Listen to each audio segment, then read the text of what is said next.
Ucapan la haula wa la quwwata illa billah. Ibadah kan ada yang berat, modalnya besar. Bangun masjid berat, modalnya besar.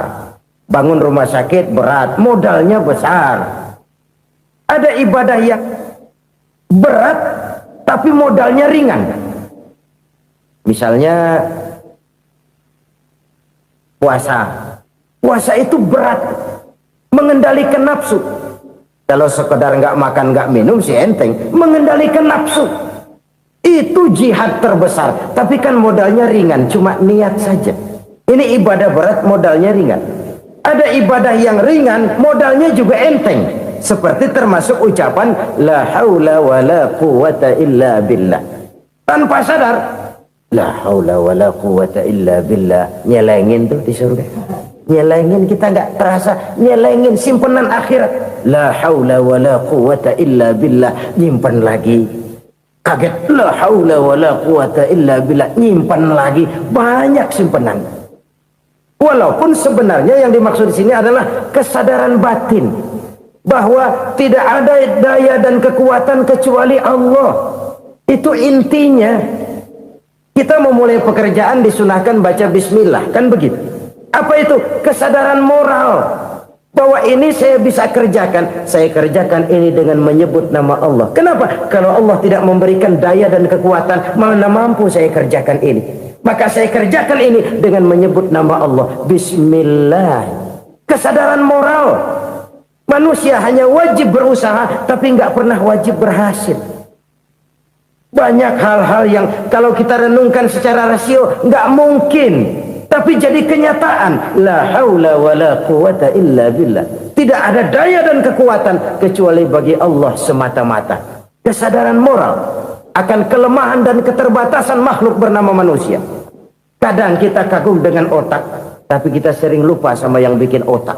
Padahal bagaimanapun hebatnya otak, yang bikin otak pasti lebih hebat dari otak. Selalu berusaha menyimpan sesuatu yang bisa membawa manfaat, baik untuk dirinya, untuk anak cucunya, maupun untuk keluarganya, untuk masa kini dan masa depannya.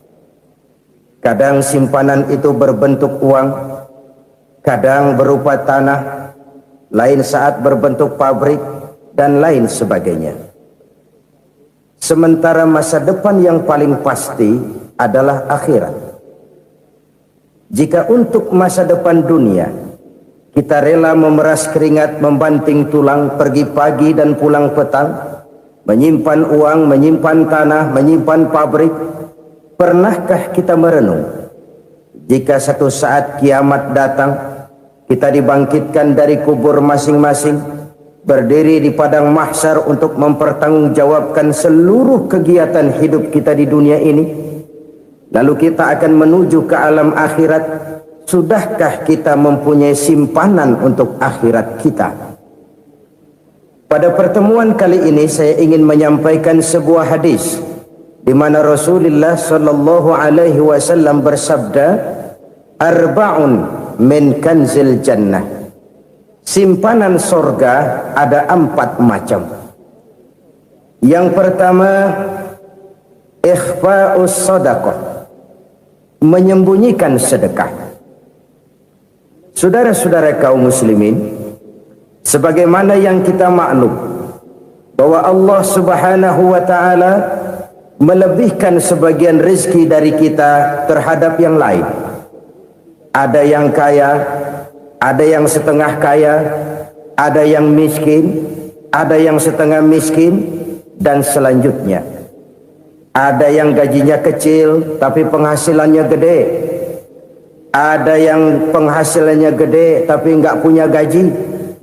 Ada juga yang memang gajinya gede dan penghasilannya gede. Kelebihan rezeki merupakan sunnatullah dan tidak harus membuat kita merasa lebih dari yang lain. Bahkan sebaliknya, kelebihan itu harus membuat kita ringan tangan untuk menolong mereka yang memang memerlukan pertolongan. Kalau saudara diberikan ilmu, maka pertanyaan akhirat cuma satu. ilmumu kau amalkan untuk apa? Kalau saudara diberikan umur yang panjang, pengadilan akhirat juga bertanya satu, umurmu kau habiskan di mana? Tapi kalau saudara diberikan harta, pengadilan akhirat akan bertanya dua, hartamu kau dapat dari mana, kau belanjakan kemana? Dari mananya ditanya, dan kemananya juga ditanya. Oleh karena kita akan dimintakan pertanggungan jawab, maka amanah yang bernama harta ini harus kita gunakan dengan sebaik-baiknya. Ada penggunaan yang merupakan kewajiban, itu zakat namanya. Ada penggunaan yang sewaktu-waktu, itu infak namanya. Ada yang lebih sewaktu-waktu lagi, dan itu sedekah namanya. Zakat dia terikat oleh haul dan nisab, oleh putaran batas waktu dan ukuran dari harta itu sendiri. Sedangkan infak terikat oleh situasi dan kondisi perekonomian seseorang. Sedangkan sedekah tidak terikat dengan apapun. Dalam kondisi seperti apapun kita bisa melakukan sedekah dengan yang terkecil sekalipun. Sampai-sampai Rasulullah sallallahu alaihi wasallam mengajarkan, la tahqiranna minal ma'rufi syai'an walau an talqa akhaka biwajhin talik. Atau ada hadis, tabassumuka fi wajhi akhika laka sedekah. Senyumanmu kepada temanmu adalah sedekah. Jadi untuk melakukan sedekah tidak harus dalam berbentuk uang. Dengan ilmu kita bisa sedekah, dengan tenaga kita bisa bersedekah, dengan pikiran kita bisa bersedekah, bahkan senyum kepada teman itu pun sedekah. Jadi kalau sedekah dengan uang memang belum punya uang, nyengir aja banyakin. Itu asal pada tempatnya, jangan lalu ketemu tiang listrik cengengesan. Tentu tidak pada tempatnya dan tidak wajar. Nah, sedekah yang paling dicintai Allah adalah sedekah yang disembunyikan. Artinya jauh dari sifat riya. Kan kadang-kadang ada orang sedekah itu disebutkan namanya. Apa tidak bagus? Kalau memang niatnya ikhlas, ya bagus-bagus saja. Untuk memberikan sugesti kepada yang lain. Si Fulan bin Fulan nyumbang sekian, diumumkan. Boleh kalau niatnya untuk memberikan rangsangan kepada yang lain supaya dia menyumbang lebih besar dari orang tadi.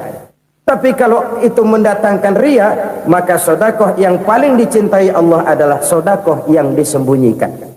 Tangan kiri saja tidak tahu apa yang diberikan oleh tangan kanan. Sedekah yang dilakukan dengan ikhlas akan merupakan perbendaharaan surga, tersembunyi dari pandangan orang lain, tidak seorang pun tahu. Karena memang sikap yang baik adalah melupakan kebaikan dan mengingat kesalahan. Itu salah satu ciri orang bahagia.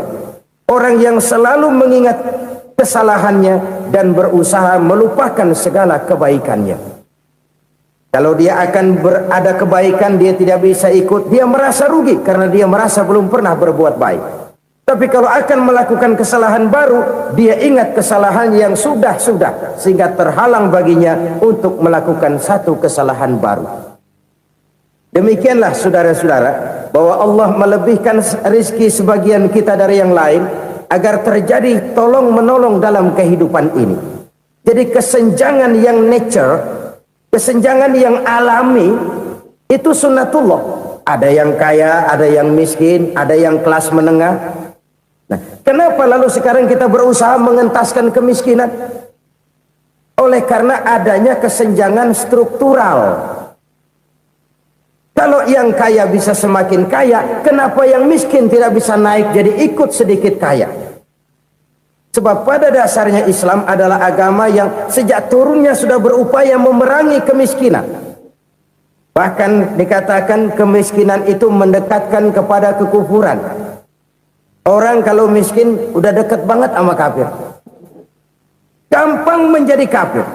Berapa banyak saudara-saudara kita yang oleh karena soal perut, oleh karena soal materi, terpaksa meninggalkan dan menanggalkan akidahnya. Menjual petunjuk yang diberikan Allah dengan kesenangan dunia yang cuma sebentar ini. Na'udzubillah, thumma na'udzubillah. Jadi makin kita sembunyikan satu sedekah, semakin banyak perbendaharaan kita di surga. Sedekah yang paling dicintai Allah adalah sedekah yang disembunyikan. Malahan ada seorang sufi, dia punya kebiasaan kalau pergi sholat Jumat dia bawa uang, itu uang dia taruh di bawah tikar masjid. Dia niat sedekah kepada siapa saja yang nemuin itu duit. Maksudnya apa? Supaya yang nemuin nggak tahu siapa yang punya duit. Demikian dia saking ingin menyembunyikan sedekahnya. Karena sifat ria itu bisa memakan amal kita sendiri. Ria itu termasuk menyebut-nyebut kebaikan kita. Orang yang suka nepuk dada, sedikit-sedikit ngitungnya kalau nggak gua. Tuh kalau nggak gua tuh. Tuh yang belah situ, kalau nggak gua. Iya, kalau nggak lu kenapa emang? Orang yang suka menepuk jasad, tuh biasanya memang begitu, saudara-saudara. Kalau perang lagi berkecamuk, orang nggak sempat ngaku jadi pahlawan. Tapi begitu perang selesai, yang kagak kenal bedil ngaku pahlawan, mas. Itu sesuatu yang biasa. Oleh karenanya, orang-orang yang ikhlas dalam bersodako, disembunyikannya sodako itu, Allah cinta betul. Malahan ada hadis memberikan jaminan, inna sodakotal mar'il muslimi tazidu fil umri wa tadfa'u mitatas su'i. Sesungguhnya sedekahnya seorang mukmin tazidu fil umri, bisa menambah umur panjang, wa tadfa'u mitatas su'i, dan menyelamatkan manusia dari mati secara su'ul khatimah. Jadi siapa yang kepengen panjang umur, banyaklah sedekah. Yang bosan hidup, pelit terus. Sedekah menambah panjang umur dan menyelamatkan manusia dari mati secara su'ul khatimah. Pak, katanya umur itu nggak bisa ditambah, nggak bisa dikurangin. Kapan? Kalau ajal sudah datang. Fa idza jaa ajaluhum la yastakhiruna sa'atan wa la yastakdimun. Kalau ajal datang tidak bisa dimajukan, tidak bisa dimundurkan. Itu kalau ajal sudah datang. Tidak bisa lagi umur ditambah dikurangi, sudah datang. Tapi kalau belum datang, itu kan haknya Allah. Mau ditambah, mau dikurangi, hak prerogatif Allah. Sebagai pencipta manusia, Allah maha kuasa dan maha mampu. Sedekah ini menambah panjang umur dan menyelamatkan manusia dari mati secara su'ul khatimah. Itu orang mati kan sama ya, kondisinya mati, nggak nafas. Tapi hakikat mati kan lain-lain. Ada yang mati itu husnul khatimah, baik akhirnya. Misalnya lagi ngaji mati, lagi sholat mati, lagi sedekah mati. Ini yang dinamakan dengan husnul khatimah, baik di akhirnya. Sebaliknya ada yang su'ul khatimah, jelek di akhirnya. Ini yang jadi catatan akhir. Lagi nyekek botol, mampus. Lagi banting kartu, modar. Su'ul khatimah, jelek pada akhirnya. Sedekah menyelamatkan manusia dari mati secara su'ul khatimah. Dan kita semua kepengen mendapat husnul khatimah, jauh dari su'ul khatimah. Oleh sebab itu yang bisa menyelamatkan kita dari penyakit itu antara lain adalah sedekah yang disembunyikan, yang dikerjakan dengan ikhlas karena Allah, tidak karena kepengen dipuji orang, tidak karena ingin dikatakan orang pemurah. Sebab orang dermawan itu orang yang memberi tanpa harus diminta. Kalau masih harus diminta, ya belum dermawan namanya, masih harus diminta. Kalau nggak diminta ya tulus, lolos, polos. Saudara-saudara kaum muslimin rahimakumullah, harta adalah amanat dan akan kita pertanggungjawabkan. Allah melebihkan rizki sebagian kita dari yang lain agar kita saling tolong menolong, bantu membantu. Nabi janjikan, siapa yang meringankan beban saudaranya muslim di dunia, Allah akan meringankan bebannya di akhirat nanti. Sebuah jaminan dari baginda Nabi. Si orang yang kita bantu barangkali tidak bisa membalas, Allah yang akan membalas lewat jalan lain yang tidak pernah kita sangka-sangka. Ada orang tanya, Pak, ini ada orang nyumbang masjid sambil marah-marah, bagaimana? Saya bilang sumbangannya aja ambil, marahnya jangan. Marahnya jangan diambil, itu urusan dia. Saudara-saudara kaum muslimin rahimakumullah, umat Islam ini kan umat yang punya potensi besar. Kadang kita merenung, kenapa kadang-kadang pembangunan masjid kok lambat sekali? Kalau hotel hari ini peletakan pertama, bulan depan peresmian. Supermarket hari ini peletakan batu pertama, minggu depan peresmian. Tapi kalau sudah yang namanya masjid, kadang-kadang peletakan batu pertama sekaligus jadi batu terakhir. 3 tahun, 4 tahun, campur nebar jalak di jalanan, duit dijaring kayak ikan sepat. Apa tidak ada orang Islam yang kaya? Banyak. Apa tidak ada pengusaha muslim yang jadi konglomerat? Ada. Lalu yang belum banyak itu yang komit terhadap nilai-nilai agamanya. Akhirnya kita jatuh jadi umat yang lemah. Belum ada pengusaha konglomerat muslim buka pabrik supermi cap bedug misalnya umpamanya atau pabrik kecap cap sorban supaya identitas keislamannya sedikit kelihatan. Kita jatuh jadi umat yang lemah karena potensi tidak terinventarisir dengan baik. Kita ini ibarat kompor yang cuma matengin nasi orang lain. Potensi kita dimanfaatkan oleh orang lain. Ukhuwah Islamiyah kita baru terbatas kepada silaturahmi. Ukhuwah di bidang ekonomi kita lemah, ukhuwah di bidang kebudayaan kita lemah, apalagi ukhuwah di bidang politik kita lebih rapuh lagi. Padahal ukhuwah itu adalah totalitas kehidupan manusia, menyangkut ipolexosbud, memerlukan nilai-nilai ukhuwah. Jadi oleh karena itu mari kita menyadari di dalam harta kita, walaupun kita yang cari, pergi pagi, pulang sore, peras keringat, banting tulang, di sana ada harta anak yatim. Di sana ada hak masjid. Di sana ada hak pesantren. Di sana ada hak jihad. Berbahagialah seseorang apabila dia oleh Allah dijadikan keran. Keran itu menyimpan air, tapi tidak untuk dirinya, tapi disalurkannya kepada mereka yang memang memerlukannya. Saudara-saudara kaum muslimin rahimakumullah, ini yang pertama. Jadi perbendaharaan surga adalah menyembunyikan sedekah. Orang lain nggak tahu, kita pun nggak pernah ngitung-ngitung. Kita anggap lewat begitu saja, padahal itu deposit akhirat. Satu. Yang kedua, perbendaharaan surga itu apa?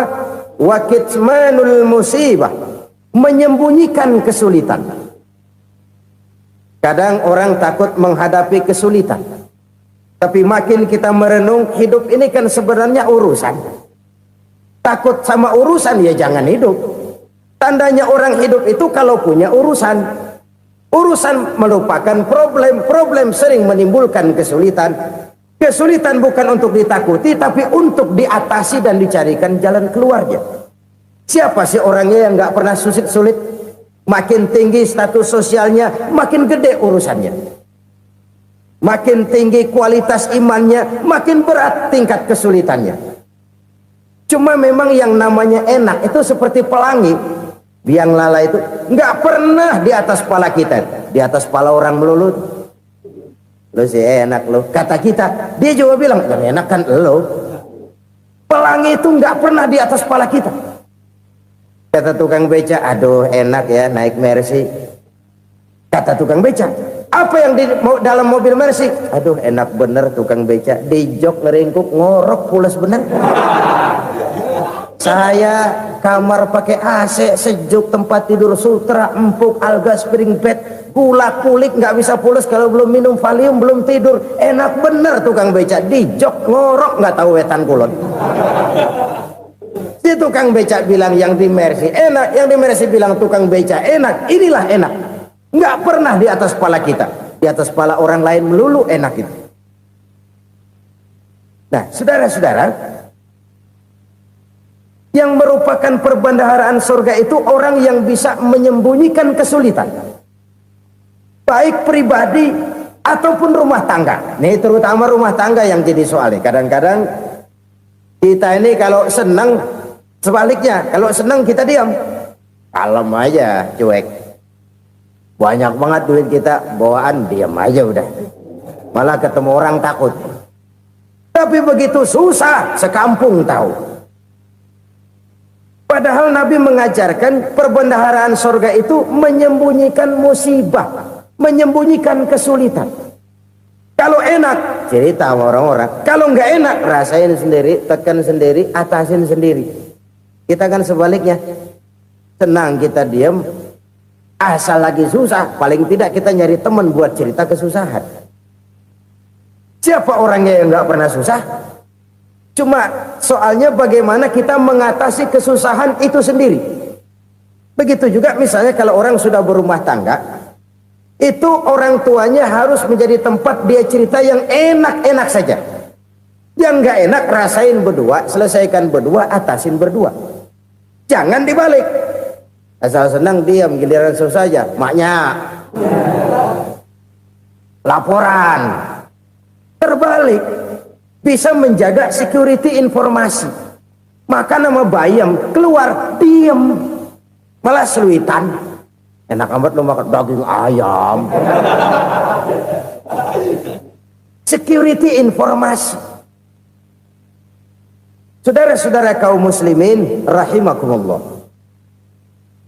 Ujian yang terberat itu yang pernah diberikan kepada para nabi, para rasul, para aulia, para ulama. Makin tinggi keimanan, makin berat bentuk kesulitan. Ayo saya kemukakan satu contoh saja.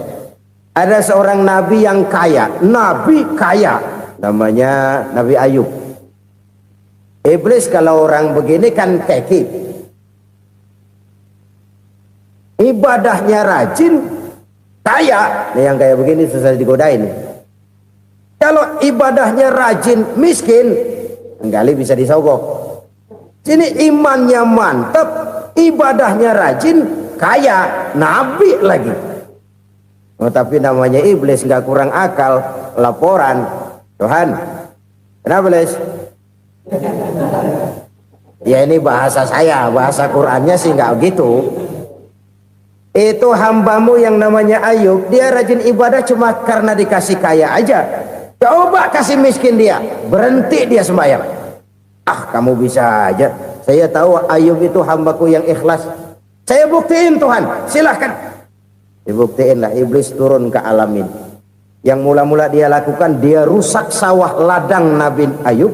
Dia binasakan binatang ternak Nabi Ayub. Sehingga dalam waktu singkat, jatuhlah Nabi Ayub dari orang paling kaya jadi orang paling miskin. Beliau masih ibadah di mihrab dalam masjid. Datang iblis. Saudara Ayub, ya, lagi ngapain? Ibadah. Nyembah Allah, nyembah Allah. Oh, percuma. Kenapa? Tuhan yang ente sembah nih, dia udah bikin miskin ente. Sawah ladang ente hancur lebur, binatang ternak binasa. Sekarang ente jadi orang paling miskin. Ngapain nyembah Tuhan kayak begitu? Tekor. Udah berhenti dah ibadah, berhenti ibadah. Ini iblis sama Tuhan laporannya lain, yang dikerjakan kepada Nabi Ayub juga lain. Benar begitu iblis kata Nabi Ayub? Iya. Sawah ladang saya habis, buras. Binatang ternak saya binasa, binasa. Saya miskin, bangpak. Apa jawab Nabi Ayub? Bukan innalillahi, ini hebat. Alhamdulillahillazi a'tani wa akhza minni. Segala puji bagi Allah yang telah memberikan harta kepada saya dan sekarang mengambilnya lagi. Alhamdulillah. Allah yang ngasih, Allah yang ambil. Itu mah urusan Allah. Iblis cuman ibadah jalan terus, sujud lagi Nabi Ayub. Iblis seleher gondok banget.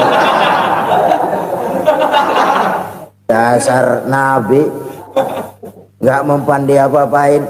Miskin malah alhamdulillah. Allah yang ngasih, Allah yang ambil. Jadi kalau kita tidak komit, kita tidak terikat kepada kaya, miskin, senang, susah, apa yang bisa bikin kita susah? Jadikan kekayaan, kemiskinan, jadikan senang susah sebagai anak buah yang bisa kita atur. Jangan kekayaan ngatur kita, jangan kemiskinan ngatur kita. Kita yang harus mengatur mereka. Senang, susah, kaya, miskin, bahagia, sengsara, jadikan itu anak buah yang bisa kita atur. Kalau sekarang kita kaya, lain saat boleh jadi kita miskin, semiskin-miskinnya. Allah yang ngasih, Allah yang ngambil. Tenaga mana yang bisa menghalangi? Ibadah jalan terus. Iblis makin gondok. Dasar nabi loh. Akhirnya apa? Nabi Ayub dikerjain, diberikan penyakit. Demikian fatal penyakitnya. Bayangin, udah miskin sakit. Masya Allah. Miskin sakit. Sakitnya nggak lama, kira-kira 16 tahun. Istrinya 3, 2 mental minta ceraiin. Ngerawatin laki bengek begini. Senang belum tentu, susah udah pasti nih. Cerai aja, cerai dah. Cerai. Tinggal satu Siti Rahmah yang setia menemani beliau. Sesetia-setianya hati perempuan. Satu saat Siti Rahmah bilang, "Bang, iya, abang kan Nabi, Bang. Lalu, namanya Nabi kan doanya jarang meleset, Bang. Maksud kamu minta kenapa sih sama Tuhan biar abang sembuh, baik dah, Bang?" Siti Rahmah, "Iya, saya sakit berapa tahun sih dah?" 16 tahun, Bang. "Sebelum ini saya sehat berapa tahun?" "Ya kira-kira 60 tahun, Bang." "Nah, coba ente banding-bandingin, Rahmah. Saya dikasih sehat 60 tahun, dikasih sakit 16 tahun. Sudah nggak sabar mau doa kepada Allah minta sembuh. Saya malu kepada Allah. Diuji dengan yang luar biasa seperti ini, tidak mengganggu stabilitas kehambaannya. Dia tetap menghamba kepada Allah Subhanahu wa ta'ala." Saudara-saudara kaum muslimin rahimakumullah, kunci menghadapi kesulitan itu apa? Allah jelaskan dalam satu ayat, "Wa basyiris sabirin alladzina iza asabathum musibah qalu inna lillahi wa inna ilaihi raji'un." Gembirakan orang-orang yang sabar. Siapa mereka itu? Yang apabila mendapat musibah mereka kembali kepada keyakinan dasar, segalanya dari Allah dan segalanya akan kembali kepada Allah. Ini konsepsi dasar dari sikap muslim dalam menghadapi berbagai kesulitan. Segalanya dari Allah, segalanya akan kembali kepada Allah. Kalau ini sudah kondisi dasarnya, maka kita akan lapang menghadapi kenyataan bagaimanapun pahitnya. Apakah itu namanya miskin, apakah itu namanya sakit, bahkan maut sekalipun. Segalanya dari Allah, segalanya akan kembali kepada Allah. Ini sikap hidup, bukan sekedar ucapan. Kita kadang-kadang menjadikannya sebagai ucapan. Mulutnya sih nggak berhenti, innalillahi wa inna ilaihi raji'un, tapi nangisnya terus gerung-gerungan.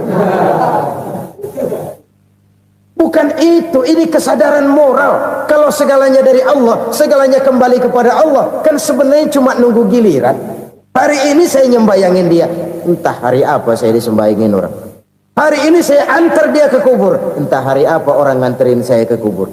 Hari ini saya tahlilkan dia, entah nanti kapan orang tahlilkan saya. Segalanya dari Allah, segalanya akan kembali juga kepada Allah.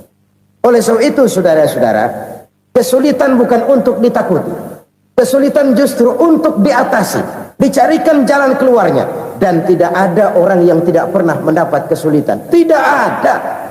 Semakin tinggi status sosial, semakin tinggi kualitas keimanan, semakin besar juga tingkat kesulitan.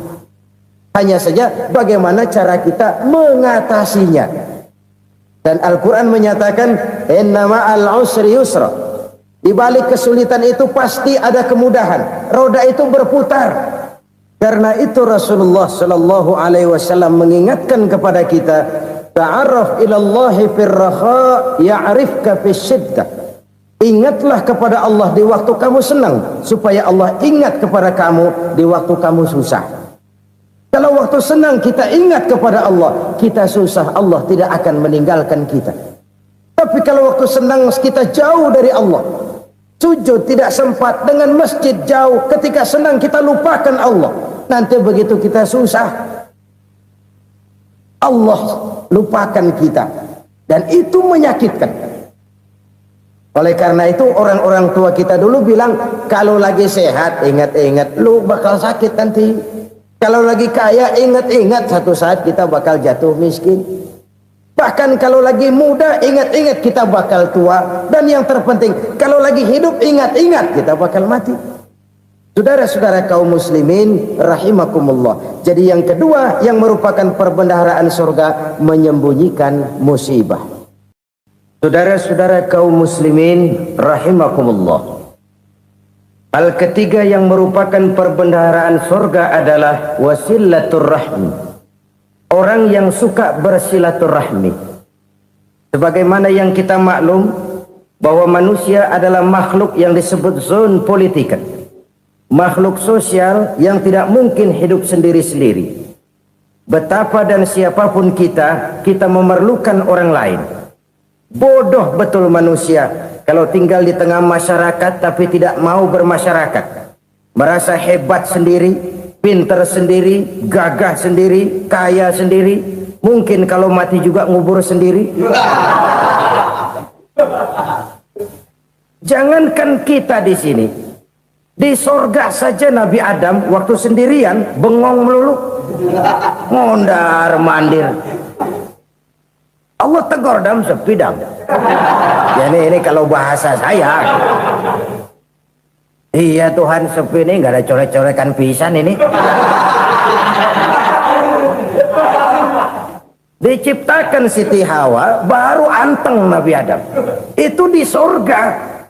Cobalah. Umpamanya saudara tinggal di Jakarta nih. Kayak bener. Apaan aja di Jakarta punya saudara dah. Jembatan Semanggi ambil. Monas buntel bawa pulang. Hotel-hotel ambil semua. Cuman tinggal di Jakarta sendirian, apa enaknya? Betapa dan siapapun kita perlu orang lain.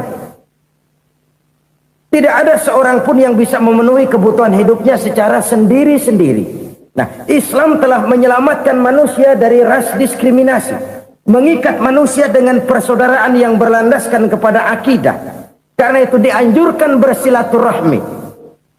Bahkan Nabi menyatakan, man arada ayyubsata lahu fi rizqihi wa yunsa'a fi atharihi falyasil rahimah.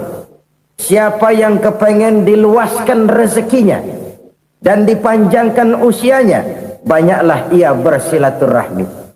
Siapa yang kepengen dimudahkan rezekinya, hendaknya ia banyak bersilaturahmi. Kalau banyak teman, kesulitan kan paling tidak ada tempat cerita. Udah susah, sendirian kita pikirin diri, nggak ada tempat tukar pikiran. Cepet banget sama bengek. Dilawan sendiri. Nah, secara makro kita bisa berkata, tidak mungkin ada kemenangan kalau tidak ada kekuatan. Tidak ada kekuatan kalau tidak ada kesatuan dan persatuan. Tidak mungkin ada kesatuan dan persatuan tanpa semangat silaturahmi. Kalau umat Islam mau menang, dia harus kuat. Kalau umat Islam mau kuat, dia harus bersatu. Kalau umat Islam mau bersatu, dia harus membudayakan silaturahmi ini.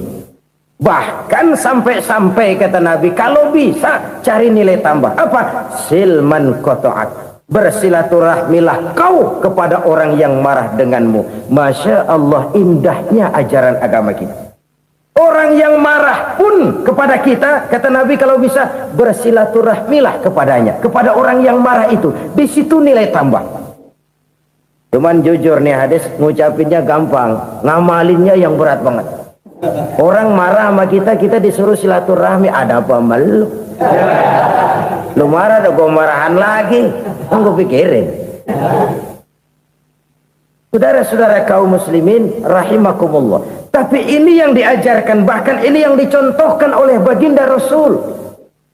Bagaimana begitu mudah, misalnya satu saat Abu Jahal ini ngatur strategi bagaimana bikin Muhammad celaka.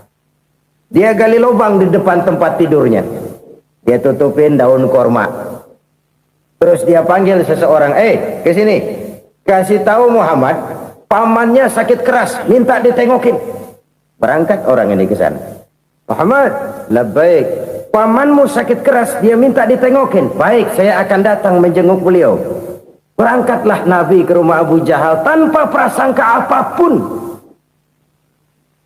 Abu Jahal udah pasang setil, selimut 3 rangkap setengah dipakai, persis kayak orang meriang. Tapi sembari ngintip dari balik selimut, begitu Muhammad buka pintu, nah masuk perangkap nih. Muhammad jalan menuju tempat pembaringan. Makin lama makin dekat, makin lama makin dekat, makin dekat ke lubang yang dipasang oleh Abu Jahal itu. Dalam hati Abu Jahal, terus dah jatuh, mampus dah lo ini. Mampus lo hari ini nih. Apa yang terjadi? Malaikat Jibril datang. Muhammad, pamanmu cuma pura-pura sakit. Di depan tempat tidurnya ada lubang perangkap supaya kamu jatuh ke situ. Sudah, kamu pulang. Balik kanan Nabi. Sudah hampir jatuh ke lubang, balik kanan, pulang. Bayangin kecewanya Abu Jahal. Muhammad dikit lagi, Muhammad dikit lagi.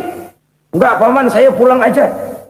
Emosi, bangun dari tempat tidur, enggak sadar kalau lagi pura-pura sakit. Lompat ngejar Nabi, dia lupa dengan lubang yang dia gali. Kusrak, nyemplung sendiri ke dalam lubang.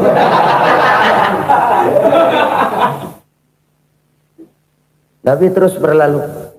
Ini terjadi keanehan. Jatuh ke lubang yang dia gali itu sebenarnya nggak terlalu dalam ya, antara 3-4 meteran lah.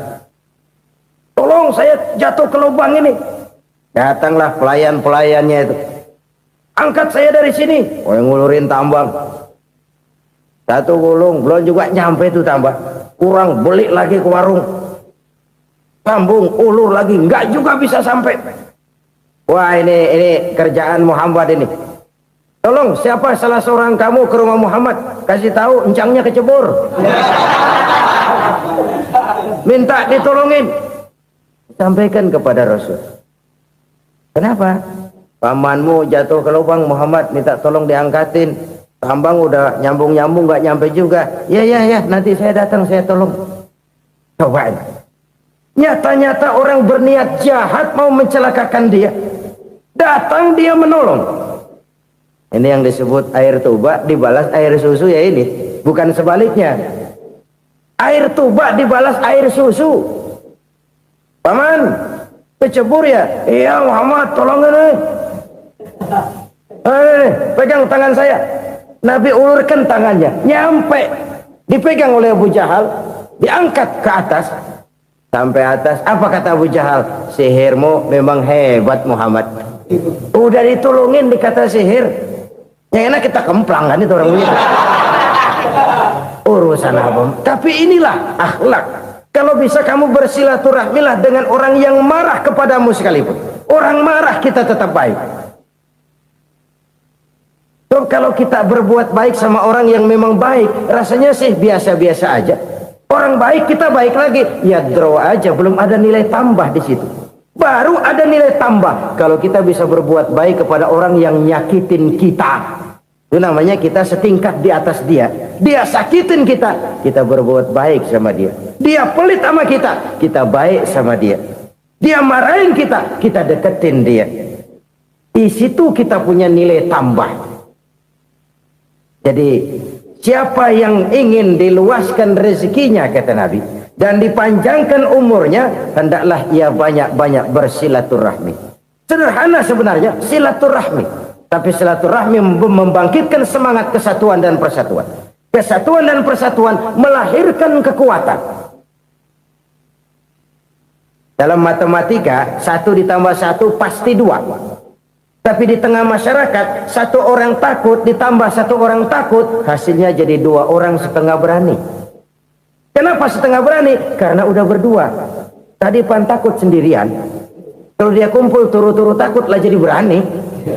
Kita yang lemah, kita yang tidak berdaya, kita yang miskin, kalau mau kompak bersatu, apa yang nggak bisa kita kerjain? Apalagi tinggal di kota besar, pilihan cuma 2. Bertahan atau minggir. Bertahan atau minggir. Untuk bisa bertahan harus mampu bersaing. Untuk mampu bersaing harus punya keahlian. Keahlian harus ditunjang dengan pendidikan, ditambah oleh kekompakan sebagai umat. Udah miskin mencar mulu, orang injek gitu. Orang nggak pandang urusan apa sama lu. Oleh karena itu silaturahmi pada hakikatnya merupakan ruh dari ukhuwah yang diajarkan oleh agama kita. Bagaimana Islam menyelamatkan masyarakat manusia dari ras diskriminasi, mengikat manusia, dan tidak ada persaudaraan yang lebih indah selain persaudaraan yang diikat dengan nilai-nilai akidah. Sepanjang orang di jalan Allah, itulah saudara kita. Keluar dia dari jalan Allah, selesailah persaudaraan sampai di situ. Karena itu, kalau ingin menyimpan sesuatu di surga, banyaklah bersilaturahmi. Datang ke rumah ini, datang ke rumah itu, dan lain sebagainya. Itu simpanan kita di akhirat nanti. Ini yang ketiga. Saudara-saudara, yang keempat, perbendaharaan surga itu apa? Wa qawlu la hawla wa la quwwata illa billah. Ucapan la hawla wa la quwwata illa billah.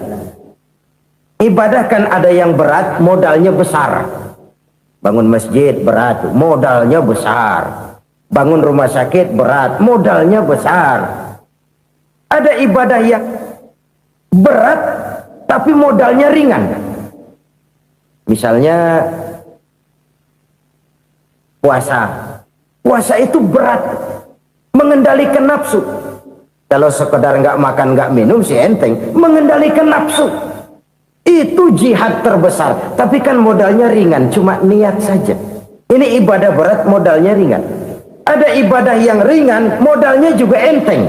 Seperti termasuk ucapan la haula wa la quwwata illa billah. Tanpa sadar, la haula wa la quwwata illa billah. Nyelengin tuh di surga. Nyelengin, kita nggak terasa, nyelengin simpenan akhirat. La haula wa la quwwata illa billah. Nyimpen lagi. Kaget, la haula wa la quwwata illa billah, nyimpan lagi, banyak simpenan.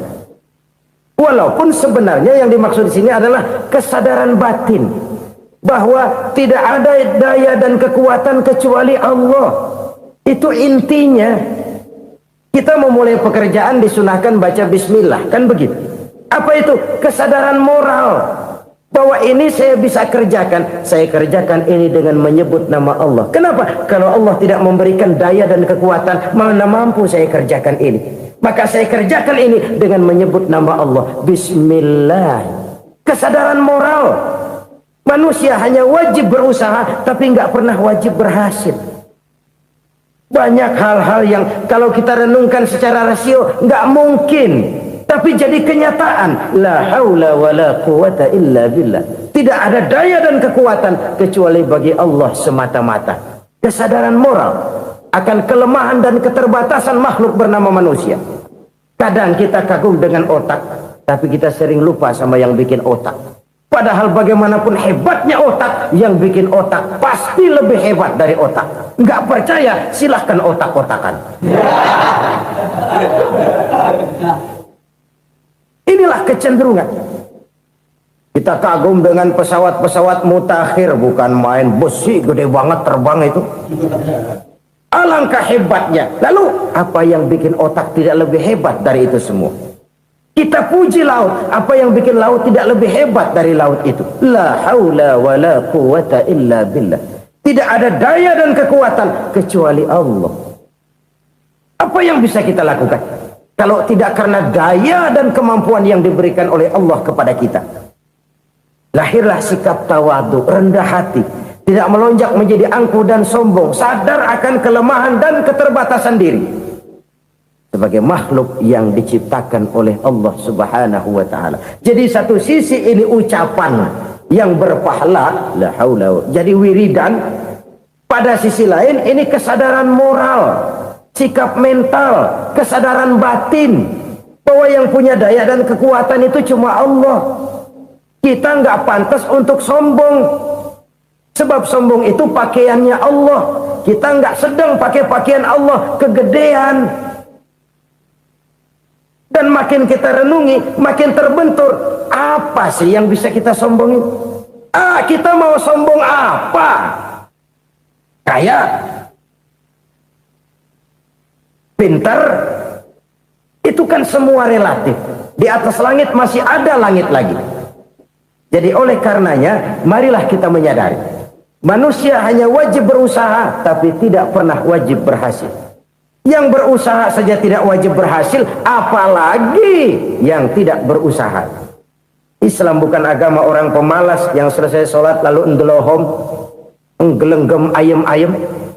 Tapi Islam bukan agama orang sombong yang setelah berusaha lalu tidak memerlukan Allah. Kita bisa saja bikin proyeksi, tahun sekian kita bakal panen besar menurut perhitungan otak. Tapi ada kejadian lain. Apa? Tikus ngambek. Habis itu dimakanin tikus, panen gagal. Proyeksi rasional gagal oleh tikus-tikus yang ngambek itu. Bisa saja terjadi. Tahun depan kita panen besar. Urung. Kenapa? Musim panas panjang. Dan sekarang ini koran-koran bikin berita musim mengalami penyelewengan. Bukan cuma manusia yang nyeleweng sekarang. Musim pakai nyeleweng. Mestinya kan musim hujan udah selesai. Masih hujan-hujan juga. Musim. Nah sekarang kita boleh bikin proyeksi. Kita bakal panen besar. Tahu-tahu musim panas panjang. Sawah retak, air kering. Cari teknokrat yang paling botak. Suruh pendekin tuh musim panas. La haula wa la quwata illa billah. Inilah kesadaran moral. Saudara, saya teringat satu saat ada seorang konglomerat. Umurnya ya kira-kira 70-an. Satu saat dia ditanya oleh wartawan, "Pak, umur Bapak berapa sih?" "Ya paling 10 tahun." 10 tahun? 10 tahun? Anak Bapak berapa orang? Aduh. Satu saja? Satu. Harta Bapak berapa? Ya paling-paling bangsa 7 juta kali. 7 juta? Iya. Pak, kenapa Bapak bohongi saya? Bapak punya buku biografi. Koran-koran, majalah-majalah banyak memuat cerita riwayat hidup Bapak. Saya tahu umur Bapak 70. Kenapa bilang cuma 7 tahun? Saya tahu anak Bapak 8. Kenapa cuma bilang 1? Saya tahu harta Bapak miliaran, mungkin triliunan, pabrik di mana-mana, bank di mana-mana. Kenapa bilang uang Bapak cuma 7 juta? Nah, kata si konglomerat tadi, kamu benar nak, kamu benar. Umur saya kalau jumlahnya memang 70 nak. Cuman ingat-ingat saya, baru 7 tahun terakhir ini saya sujud.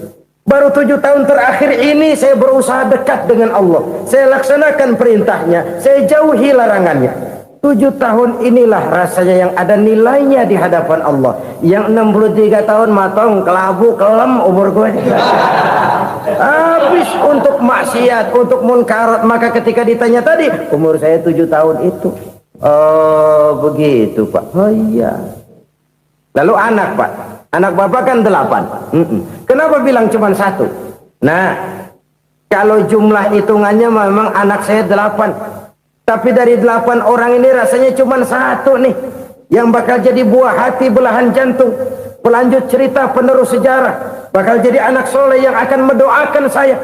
Cuma 1 rasanya anak saya ini yang bakal jadi buah hati saya. Besar-besaran saya. Yang akan mendoakan di kubur saya. Yang akan mendoakan di akhirat saya.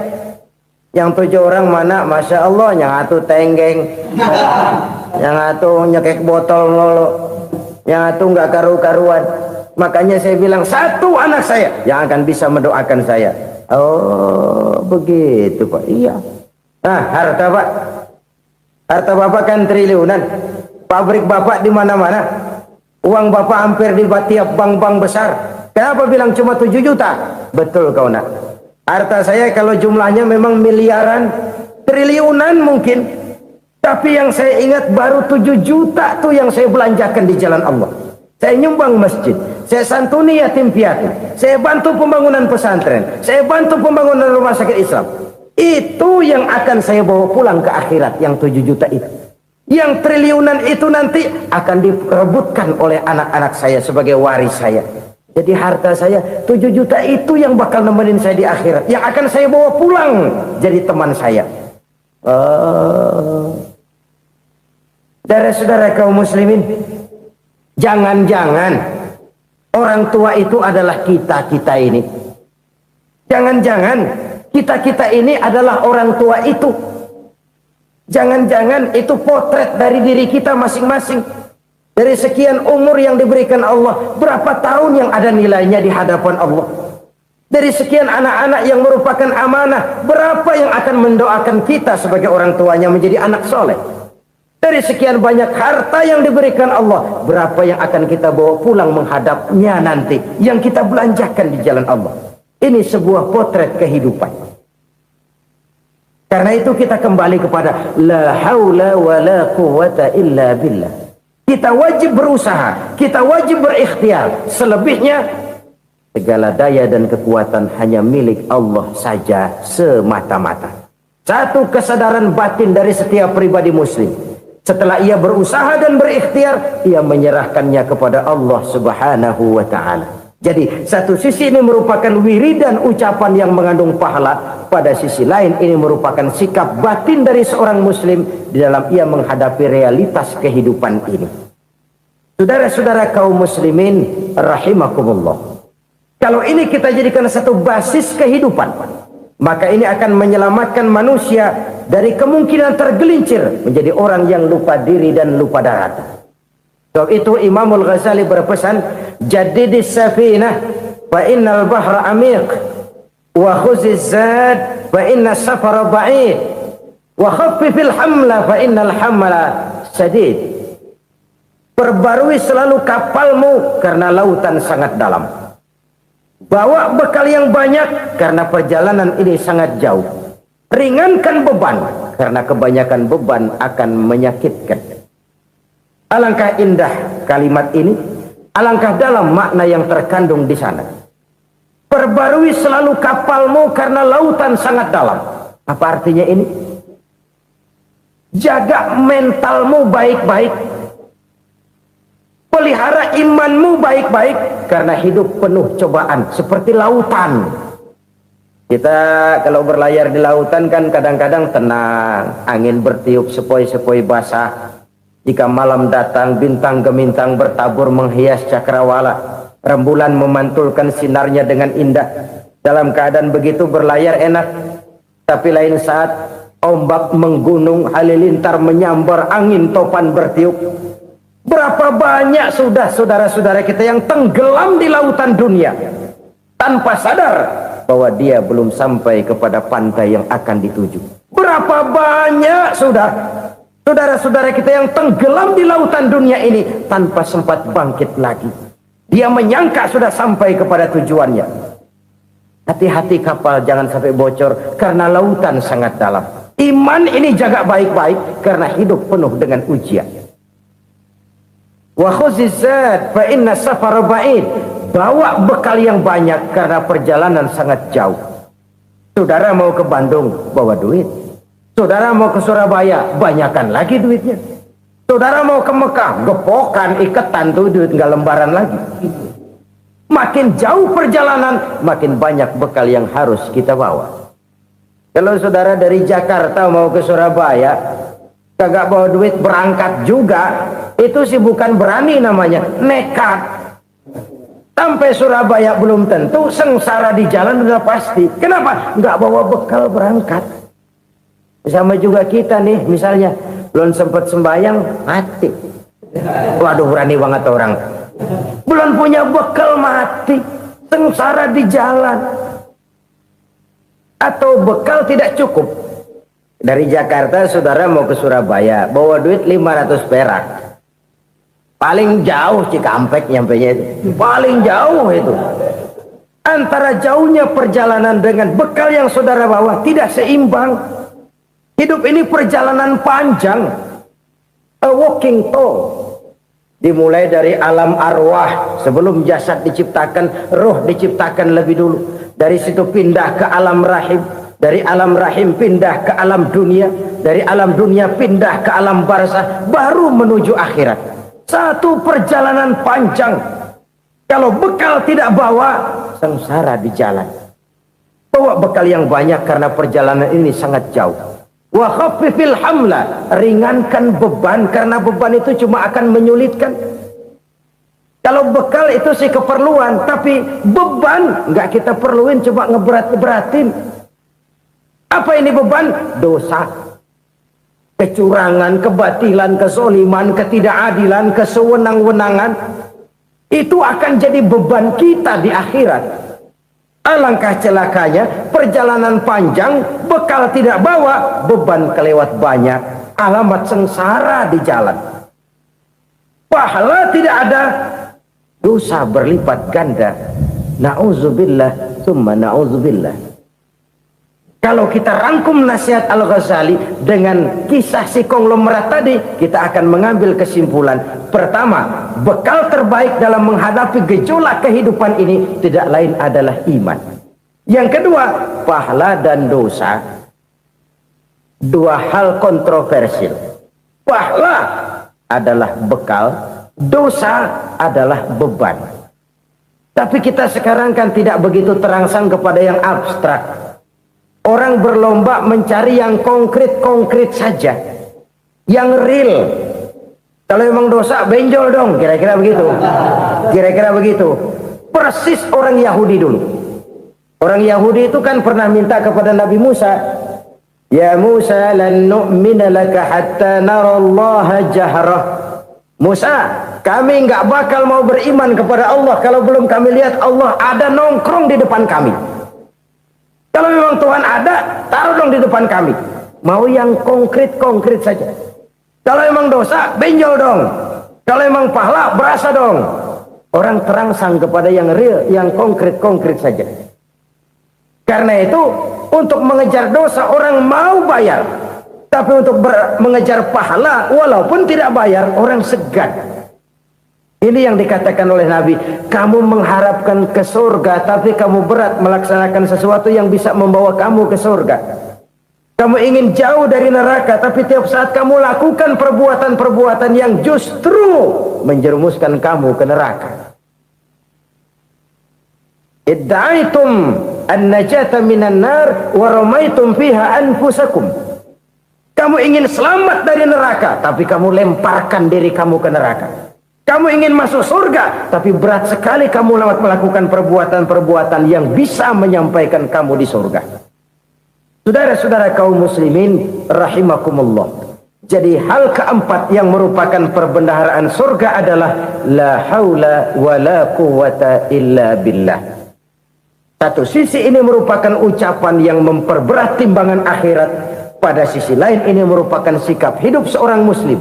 Kesadaran batin yang sangat dalam bahwa tidak ada daya dan kekuatan kecuali Allah. Dan itu kita simbolkan pada saat memulai pekerjaan dengan Bismillah, dengan menyebut nama Allah. Satu kesadaran moral, saya hanya bisa melakukan ini karena diberikan daya dan kekuatan oleh Allah.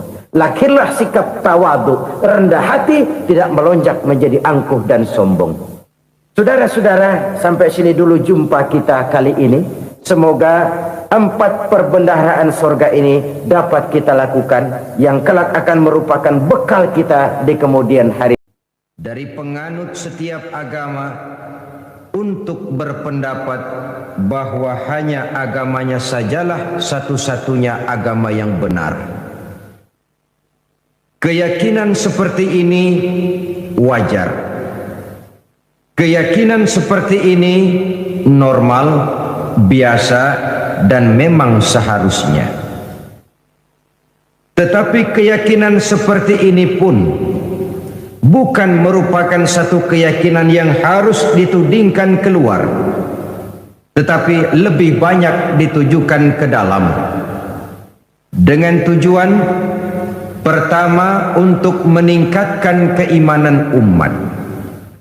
Kalau seseorang sudah memiliki keyakinan bahwa hanya agamanya sajalah satu-satunya agama yang benar, saya yakin orang seperti itu akan konsekuen dalam kehidupan beragama. Tapi kalau dia berkeyakinan bahwa semua agama adalah benar, akhirnya ia akan berpendapat juga bahwa semua agama adalah sama. Kalau semua agama dipandangnya sebagai sama, maka tidak jadi soal benar baginya agama mana saja yang dianutnya. Kalau perlu agama diperlakukan seperti baju, bosan ganti, jenuh tukar, dan begitu selanjutnya. Maka akan lahirlah sikap ngambang dalam kehidupan beragama. Yang kedua, keyakinan seperti ini lebih bersifat untuk menjaga orang dalam jangan sampai keluar, bukan untuk memaksakan orang luar untuk ke dalam. Agama adalah soal keyakinan, dan keyakinan tidak bisa dipaksakan. Keyakinan mungkin bisa ditekan, tapi satu hal yang jelas, keyakinan tidak mungkin bisa dipaksakan. Oleh karena itu, etika dakwah dalam Islam adalah bagaimana mengislamkan orang Islam, bukan mengislamkan orang di luar Islam. Sebab sejauh ini kewajiban para mubalik hanyalah untuk menyampaikan Islam dan bukan mengislamkan orang. Kalau kita telusuri sejarah, kita akan melihat kenyataan ini. Apakah Nabi Nuh misalnya tidak ingin agar putranya Kan'an jadi orang beriman saja? Ingin sekali Nabi Nuh itu. Atau apakah Nabi Ibrahim juga tidak ingin agar orang tuanya yang bernama Azar jadi orang beriman saja? Luar biasa keinginan Nabi Ibrahim. Atau pada contoh yang lebih dekat lagi, apakah Nabi Muhammad sallallahu alaihi wasallam tidak mempunyai keinginan agar Abu Jahal dan Abu Lahab berdiri pada barisan orang yang beriman saja? Ingin sekali baginda Nabi. Kalau sejarah kemudian menceritakan kepada kita, Kan'an putra Nabi Nuh berdiri dalam barisan orang-orang kafir, Azar bapak Nabi Ibrahim malah menjadi produsen berhala, sedangkan Abu Jahal dan Abu Lahab habis-habisan menentang, menghalangi, memfitnah, bahkan berusaha menghancurkan perjuangan Nabi. Itu seluruhnya merupakan indikasi kita hanya wajib untuk menyampaikan Islam. Sedangkan seseorang akan Islam atau tidak, itu sepenuhnya berpulang kepada hidayah dari Allah Subhanahu wa ta'ala. Kalau keyakinan ini kita tudingkan keluar, lalu berupaya menarik orang luar agama Islam ke dalam Islam, akan timbullah benturan-benturan. Inilah yang sering menjadi kenyataan, di mana seseorang menyebarkan agama kepada orang yang sudah beragama. Timbullah hal-hal yang tidak kita inginkan. Timbullah singgungan-singgungan dan benturan-benturan yang tidak diharapkan, yang pada kesempatan ini akan kita bicarakan. Yang ketiga, keyakinan seperti ini untuk menumbuhkan fanatisme beragama. Kita semua maklum, orang kalau cinta kepada suku bagus, tapi fanatik kepada suku salah. Orang cinta kepada guru bagus, tapi fanatik kepada guru tidak benar. Soal guru dan suku kita harus objektif. Orang cinta kepada agama bagus, orang fanatik kepada agama merupakan bagian daripada kehidupan beragama. Fanatik dalam arti berpegang teguh, sebab hanya dengan watak seperti inilah setiap penganut suatu agama akan menjadi konsekuen dengan nilai dan ajaran agamanya masing-masing. Untuk mencegah terjadinya singgungan dan benturan-benturan dalam upaya menyebarkan agama, maka di negeri kita ini digalakkanlah 3 macam kerukunan yang dikenal sebagai tri kerukunan. Pertama, kerukunan antar umat seagama. Kedua, kerukunan antar umat beragama. Dan yang ketiga, kerukunan antar umat beragama dengan pemerintah. Mari kita lihat persoalannya lebih jauh lagi. Pertama, kerukunan antar umat seagama. Kita sama maklum bahwa Islam telah mengikat kita dengan akidah. Dari manapun seseorang datang, apapun saja warna kulitnya dan bahasa apapun yang dipakainya, kalau akidahnya sama, maka dia adalah saudara kita. Lebih tegas ini disabdakan oleh Rasulullah sallallahu alaihi wasallam. Innallaha la yanzuru ila suwarikum wa amwalikum, walakin yanzuru ila qulubikum wa a'malikum. Allah subhanahu wa ta'ala tidak memandang potonganmu. Allah subhanahu wa ta'ala juga tidak memandang hartamu. Yang Allah lihat, yang Allah nilai, yang Allah pandang tidak lain adalah hatimu dan amal perbuatanmu. Tentang wajah, tentang kulit, warna kulit, tentang suku, bangsa dan bahasa, Islam menganjurkan kita untuk objektif. Ini yang orang sering katakan, walaupun keluar dari dubur ayam, kalau memang telur, ambil. Keluarnya dari dubur ayam tapi telur, kenapa tidak diambil? Islam mengajarkan kita untuk objektif. Islam mengikat kita dengan akidah. Kita adalah satu umat yang satu, yang ringan sama dijinjing, berat sama dipikul. Kita adalah bagaikan satu tubuh. Apabila yang satu sakit, yang lain akan ikut merasakan sakit. Kita adalah bagaikan satu bangunan. Posisi dan komposisi boleh saling berbeda, tetapi satu sama lain harus saling memperkuat, harus saling asih dan asuh, jangan saling gasak, gesek dan gosok. Seorang muslim boleh saja dibungkus oleh baju tentara. Seorang muslim boleh saja dibungkus oleh baju polisi. Seorang muslim boleh dibungkus oleh baju pejabat, teknokrat, dokter, seniman, artis, pengusaha, pedagang, petani.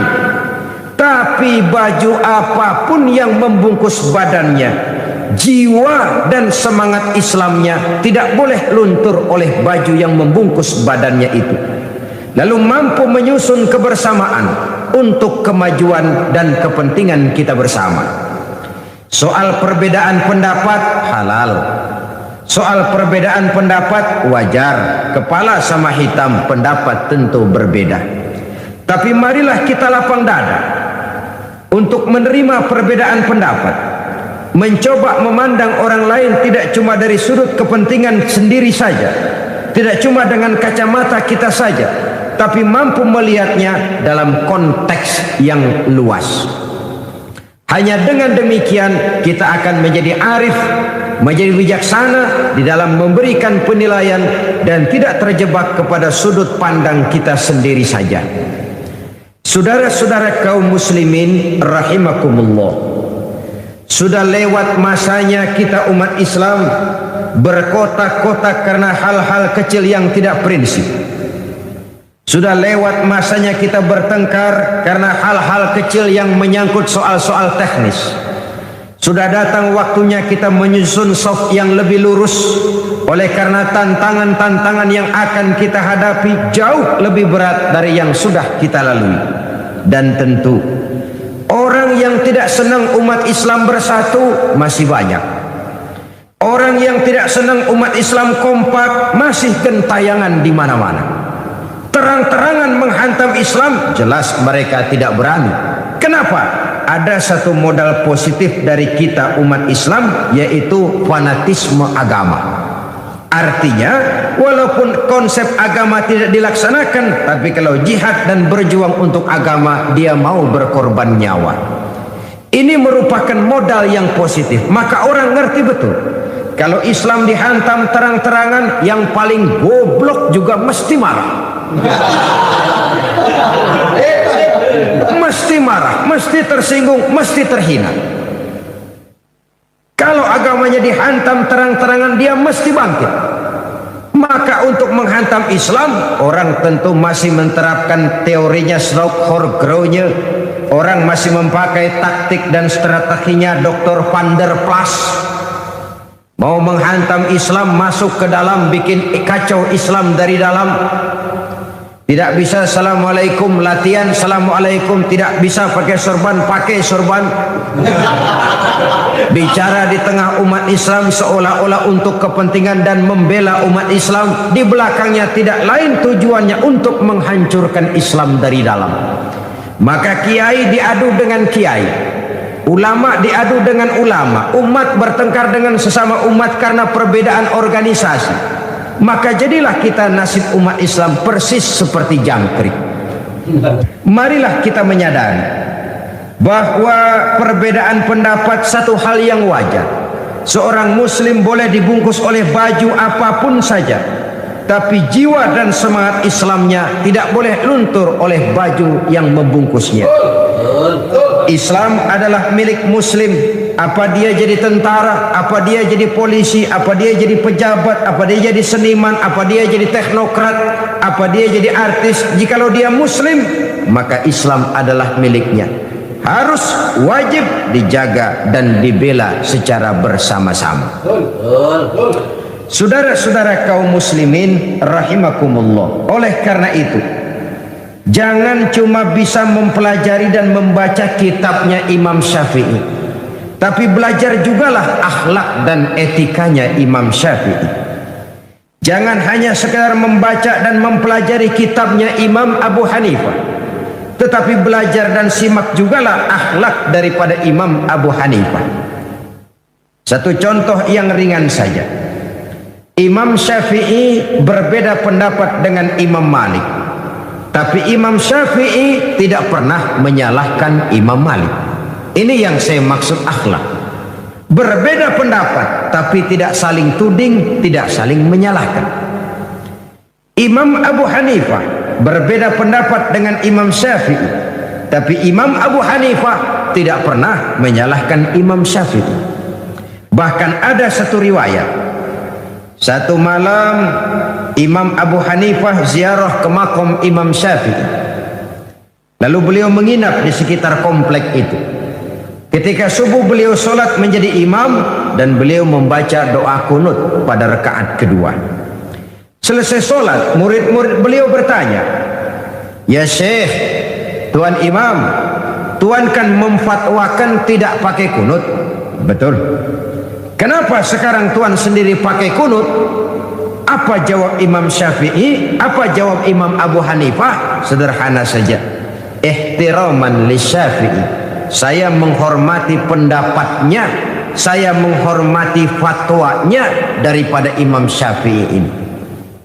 Berbeda pendapat tapi saling menghormati.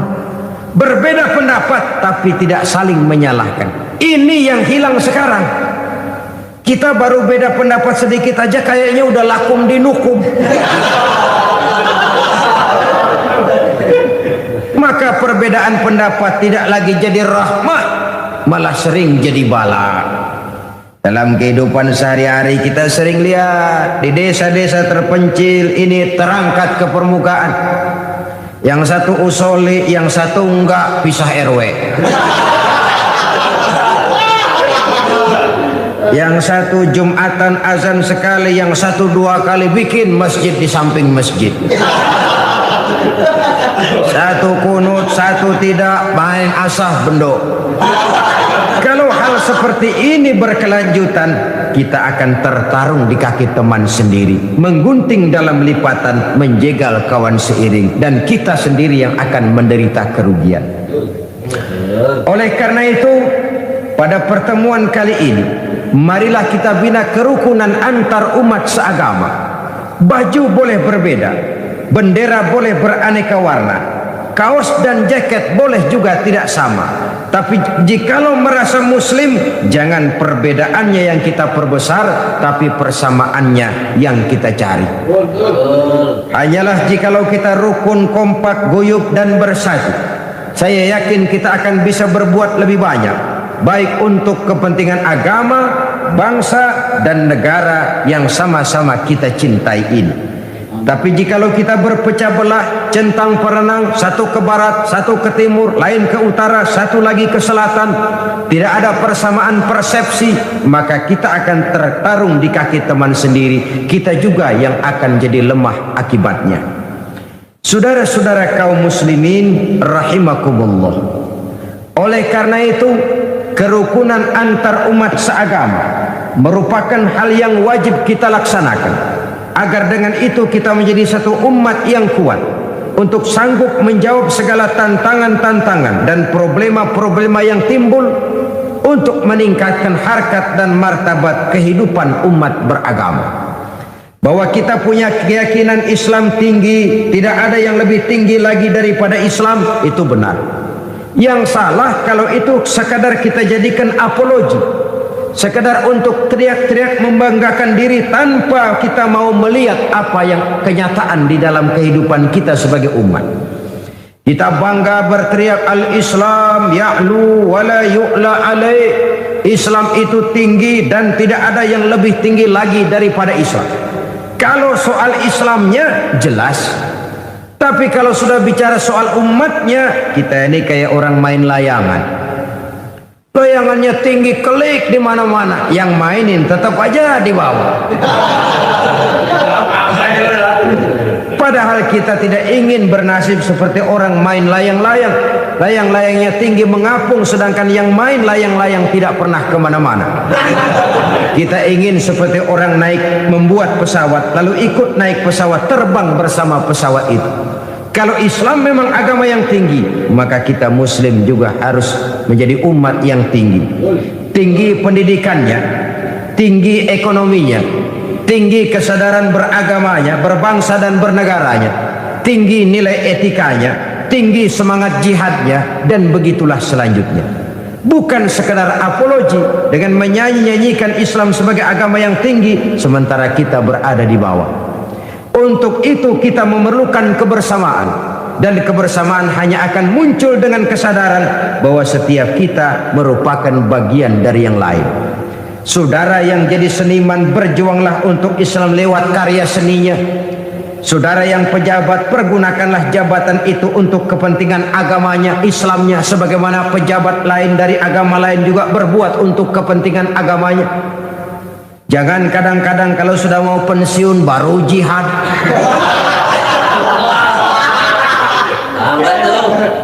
Walaupun terlambat lebih baik daripada tidak sama sekali, tapi kan akan lebih baik lagi kalau tidak terlambat.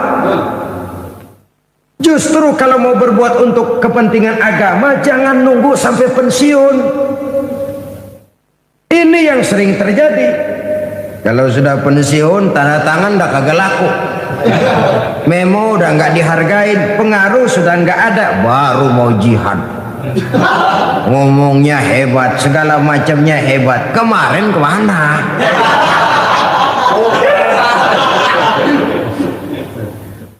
Ya memang terlambat itu lebih baik daripada tidak sama sekali. Tapi kan lebih baik lagi kalau tidak terlambat. Dan kenapa takut berbuat untuk Islam? Karena orang lain, pejabat lain pun dari agama lain berbuat untuk kepentingan agamanya. Sama-sama berbuat. Yang artis berjuanglah untuk Islam lewat kemampuannya. Yang teknokrat berjuanglah untuk Islam dengan teknologinya. Dan begitulah selanjutnya. Jikalau setiap kita berpikir bagaimana kita menghidupkan nilai-nilai Islam ini, saya yakin dengan kebersamaan, maka nilai-nilai Islam akan lebih berkibar dan berkobar di bumi pertiwi yang kita cintai ini. Saudara-saudara kaum muslimin rahimakumullah, mari kita bina dan kita tingkatkan kerukunan antar umat seagama. Perbedaan pendapat jangan menyebabkan kita saling bergontokan, tapi saling menghormati, saling menghargai. Ketegangan-ketegangan yang ada jangan kita tambahkan lagi. Bahkan persamaannya lah yang harus kita cari, dan bukan perbedaannya yang kita besar-besarkan.